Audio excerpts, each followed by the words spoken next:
Patan APMC શાક market yard ખાતે શ્રી રોહિતદાસ વંશી 500 પાટણવાળા સમૂહ લગ્ન સમિતિ દ્વારા પ્રથમ સમૂહ લગ્નનું ભવ્ય રીતે આયોજન કરવામાં આવ્યું।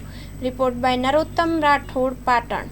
એ આપું છું કે અમારા 500 પાટણવાળાની એકતા બને અને સમગ્ર સમાજ એક તોતણે બંધાય અને આવી રીતના અલગ અલગ પરગણા વાઇઝ સમૂહ લગ્ન કરવાનો જે ખર્ચ થાય એ ન થવો જોઈએ અને બધા પરગણા ભેગા થઈ 500 પાટણવાળાના નેજા હેઠળ સમૂહ લગ્ન યોજાય તો ખર્ચા પણ મટી જાય અને દીકરીઓને તમામ ગોળની દીકરીઓને સંપૂર્ણ न्याय મળે।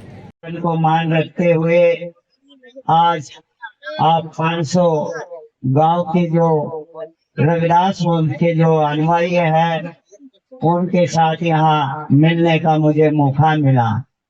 मुझे बहुत ही खुशी हुई कि जो ये समिति ने जो काम किया है, पहली बार इस कारवां को उन्होंने उनकी समिति ने ये कार्य किया गया है।